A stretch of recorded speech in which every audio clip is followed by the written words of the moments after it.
Good morning, কেমন আছো তোমরা সবাই? আমার নতুন একটা ব্লগে তোমাদের সবাইকে স্বাগত। আর যেখান থেকে ভিডিওটা দেখছেন সবাইকে অনেক ধন্যবাদ। এখন দেখো সকাল থেকে প্রচন্ড রোদ্দুর, মানে বাইরে বেরোনোই যাচ্ছে না, ওইদিকে না বেরোলেও না, কারণ রান্না হবে। ওইদিকে আলু পড়ে আছে একটা না দুটো রুমে, ওই জন্য বর বললো যে আমি যখন ডিউটি যাব আমার সঙ্গে চলো, ওই দোকান থেকে কিনে দেব। তার জন্য আমিও বরের পিছু পিছু আছি। ওইদিকে একটা দোকানে যাওয়া হয়েছিল, কিন্তু ওই দোকানে কাউকে দেখতে পেলাম না। আবারও একটা দোকানে আসা হলো, কিন্তু এই দোকানেও কাউকে দেখতে পেলাম না। তার জন্য আরো একটা দোকানে যাওয়া হচ্ছে। ওইদিকে আর একটুক্ষণ গিয়ে বর ওইদিকে আলু কিনে দিল, আর এইদিকে আমি ফিরে আসলাম, আর ও ডিউটি গেল। এইদিকে দেখো রেমোকে দেখিয়ে দেওয়ার পর এইদিকে আমি তোমাদের দেখিয়ে দিচ্ছি অ্যাকোরিয়ামের মাছগুলো অনেকটাই বড় হয়ে গেছে। আর আঙ্কেল আর আন্টি মনে হয় বাড়িতে নেই, কারণ ওদের দরজায় তালা দেওয়া। তারপরে অ্যাকোরিয়ামের মাছগুলো দেখিয়ে দিয়ে আমি এইদিকে ছাদে আসলাম। আর দেখো একটুখানি রোদ্দুরে বেরিয়েই অবস্থা পুরো খারাপ, মানে একেবারে ভালো লাগে না, মানে গরম একেবারে সহ্য হয় না আমার। একটু রোদ্দুরে বেরোলেই অনেক কষ্ট হয়। এইদিকে দেখলে আলু একটা না দুটো পড়ে আছে, ওই জন্য এইদিকে কি কি আনলাম দেখো, কচু, আলু আর একটা সাবান আনা হলো। আর এখানে জানো তো চেন্নাইতে এতটাই রোদ্দুর যে কোনো সবজি যদি কেটে রাখো একদিন হয়ে গেলেই অনেক শুকিয়ে যায়। এরপর ওগুলো রেখে আমি কিছু জল খাওয়ারের কিছু খেয়ে এখন রান্না জোগাড় করছি। ওইদিকে কচু কাটলাম, ঢেঁড়স কাটলাম, আম কাটলাম, সবকিছু ধুয়েও নিয়েছি। আর এইদিকে চাল বার করে নেব রান্নার জন্য। এইদিকে দেখো রান্নার জন্য এইদিকে কড়াইতে আমি তেল দিলাম, আর এখানে তেলে একটুখানি লবণ দিলাম, আর পরে লঙ্কাগুলো ভেজে নিচ্ছি, কারণ লবণ দিয়ে লঙ্কা ভাজলে অনেকটাই মুচমুচে থাকে। তারপরে লঙ্কাগুলো তুলে নেওয়ার পর এখন পেঁয়াজটাও ভেজে নিলাম, আর একদিকে ভাতটা হচ্ছে। এইদিকে দেখো ওগুলো ভেজে তুলে রাখার পর এখন আমি কড়াইতে আগের দিন থেকে যে মাছগুলো ছিল আর একবার ভালোভাবে গরম করে নিলাম। এইদিকে রান্না করতে করতে আমার অবস্থা দেখো একেবারে খারাপ। বলতে তোমাদের তো আগেই বলেছি এতটুকু জায়গায় রান্না হয়, আবার ওখানে জানালাও নেই। আবার এইদিকে একটা রুমের মধ্যে রান্না হওয়ার জন্য ফ্যানও চালানো যায় না, তার জন্য রান্নার সময়টা অনেক কষ্ট হয়। এইদিকে দেখো কড়াইতে আমি তেল দিলাম, তেল দেওয়ার পর দুটো চিড়ে রাখা কাঁচা লঙ্কা দিলাম, আর দিয়ে দিলাম পাঁচফোড়ন। পাঁচফোড়নটা দেওয়ার পর এইদিকে ওই কেটে রাখা কচু, ঢেঁড়স আর আমের যে কাটা অংশগুলো ওগুলো দিলাম। তবে কি জানো তো, আমি এক দুইবার দেখেছি টক রান্নার জন্য কচুটা আগেই যদি সেদ্ধ করে নেওয়া হয় তাহলে একটু ভালোই লাগে। তারপরে দেখো ওগুলোতে আমি টকের পরিমাণে লবণ দিলাম, তারপর পরিমাণ মতো হলুদ গুঁড়ি দিয়ে দিচ্ছি। এরপর লবণ আর হলুদ গুঁড়িটা দেওয়ার পর এখন ভালোভাবে একটু কষিয়ে নিচ্ছি। তারপরে দেখো এখন আমার ওগুলো সবকটা ভালোভাবে একটু কষানো হয়ে গেলে টকের পরিমাণে জল দিয়ে দিলাম। তারপর জলটা দিয়ে এখন ওটা হতে থাক, আর এইদিকে আমি ওই সর্ষে বাটাটা করে নিই। এইদিকে দেখো আমি গ্লাসের সাহায্যে সর্ষেটা বাটছি, তার জন্য কয়েকবারই ঘষা দিতে হচ্ছে। শিলনোড়াতে হলে একবার কিংবা দুইবারে হয়ে যায়, তবে গ্লাসে হলে কয়েকবারই সময় লাগে। এখন দেখো আমার সর্ষেটা বাটা হয়ে গেল, এখন আমি সর্ষে বাটাটা তুলে রাখলাম। ওইদিকে টকটা ফুটে আসতেই আমি সর্ষে বাটাটা দিয়ে দিলাম টকে। এখন টকটা আর একটুখানি ভালোভাবে হতে থাক, তারপরে আমি এখানে দিয়ে দিচ্ছি দেখো ওই ভেজে রাখা মাছগুলো। তো মাছগুলো তুলে দেওয়ার পর টকটা আরো কিছুক্ষণ আমি ফুটিয়ে নেব, তারপরে নামিয়ে নেব। এইদিকে দেখো রান্না আমার শেষ হয়ে গেল, তার জন্য আমি টকটা নামিয়ে নিলাম।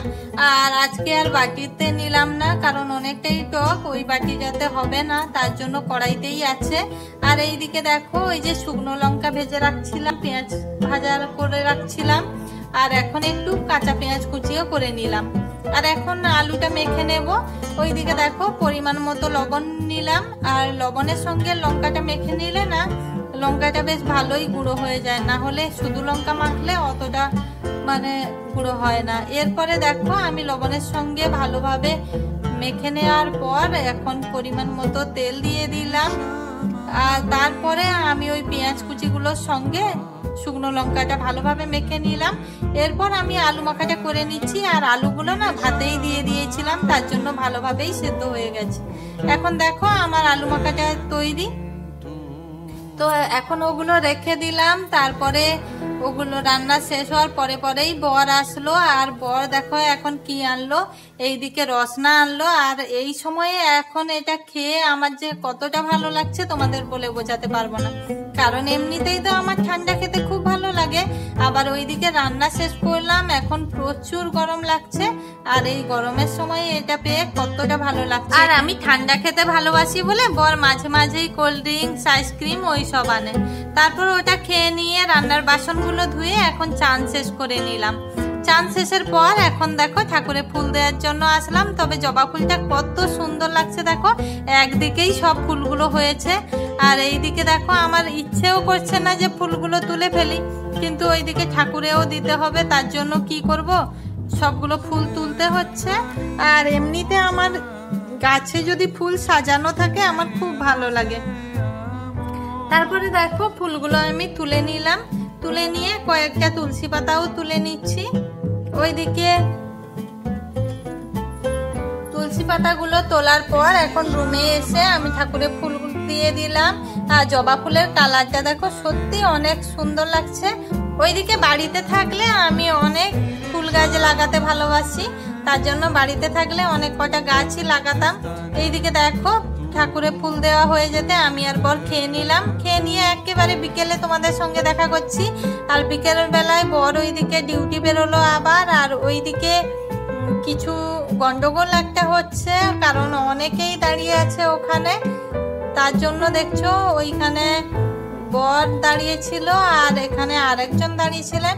তারপরে দেখো এইদিকে আমি ছাদে আসলাম, এসে তোমাদের দেখিয়ে দিলাম সূর্যি মামা অস্তের মুখে। এখন বাজে 5:30টার মতো। আর এইদিকে দেখো বেল ফুলের গাছে কুড়িগুলো কতগুলো হয়ে আছে। আর আন্টি একটু বাদেই এসে সব কুড়িগুলো তুলে নিয়ে যাবে। তারপরে এখন রুমে আসলাম, এসে তোমাদের দেখিয়ে দিচ্ছি। দেখো এইদিকে জামা কাপড়গুলো একেবারে অগোছালো হয়ে গেছে কয়েকদিনই। এই জন্য ভাবছি যে ওগুলো একটু সময় পেয়েছি যখন, ওগুলো গুছিয়ে ফেলবো, তার জন্য মাদুর বিছিয়ে নিলাম। ওই জামা কাপড়গুলো সবকটা মাদুরের ওপর রাখলাম। আর এইদিকে পেপারগুলো একটু ধুলো ধুলো হয়ে গেছে, ওই জন্য ওগুলো উল্টেই রাখবো। এইদিকে দেখো আমি জামা কাপড়গুলো সবকটা ভাঁজ করে নিলাম। এইদিকে আছে বরের জামা কাপড়গুলো, ওইদিকে আমার জামা কাপড়গুলো। আসলে না বেশি জামা কাপড় আনা যায় না বাইরে থাকলে।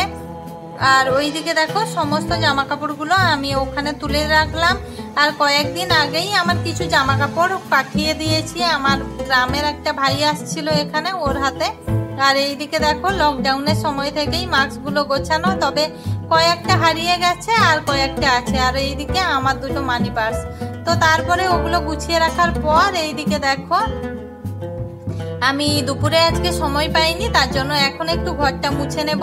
তারপরে দেখো ওইদিকে সন্ধ্যের সমস্ত কাজ শেষ করে চুল বেঁধে এইদিকে আমি সন্ধ্যেটা দিয়ে দিলাম। সন্ধ্যে দেওয়ার পর এখন আমি তোমাদের সঙ্গে একটু দেখা করলাম। আবার ওইদিকে আমার প্রার্থনাও করতে হবে। আর বর ওইদিকে গেছে একটুখানি বাজারে। আসলে ওরও এখন এখানে ভালো লাগছে না, কারণ ওইদিকে ডিউটি মাঝে মাঝে অফ থাকছে। আবার বাড়িতে হলে এখানে ওখানে কত জায়গায় ঘুরতে যেত, আর এখানে তো ওটা সম্ভব হয় না। তারপর কথা বলতে বলতেই দেখো বর এখন বাজার থেকে চলে আসলো। এখন আমি ছোলা মাখা করলাম আর মুড়ি মাখা করলাম। তারপর ওগুলো খেয়ে নেওয়ার পর এখন একটু চা বানালাম, কারণ বরের মাথাটা একটু ধরছিল, তার জন্য একটুখানি চা তৈরি করলাম। তারপরে চা খাওয়ার পর এখন রাতের জন্য রান্না বসালাম। ওইদিকে আমার রাতের রান্না কি কি হচ্ছে দেখো, ওইদিকে ভাত বসালাম আর এইদিকে করে নিচ্ছি ডিম ভাজা করব, বলতে ডিম ভেজে ঝোল করব। তার জন্য এখানে ডিম দুটো ফাটিয়ে পেঁয়াজ কুচি, কাঁচা লঙ্কা কুচি দিলাম, পরিমাণ মতো লবণ দিলাম। ওইদিকে একটা মাছও আছে। আর ওইদিকে দুপুরের থেকে পান্তাগুলো ছিল, ওগুলো ভাত ফুটে যেতে ওতে আমি মিশিয়ে দিলাম। তারপরে দেখো ভাতটা এখন হতে আছে, আর কড়াইতে তেল দিয়ে এখন আমি ডিমটা ভেজে নিচ্ছি। তারপরে দেখো এখন আমার ডিমটা ভাজা হয়ে আসলো। আর এই ডিমটা কড়াইতে ভাজতে ভাজতেই আমি এখন এখানে খুন্তির সাহায্যেই ডিমটা কেটে নিলাম। তারপরে দেখো এখন ডিমের ঝোল বসানোর জন্য আমি কড়াইতে তেল দিলাম।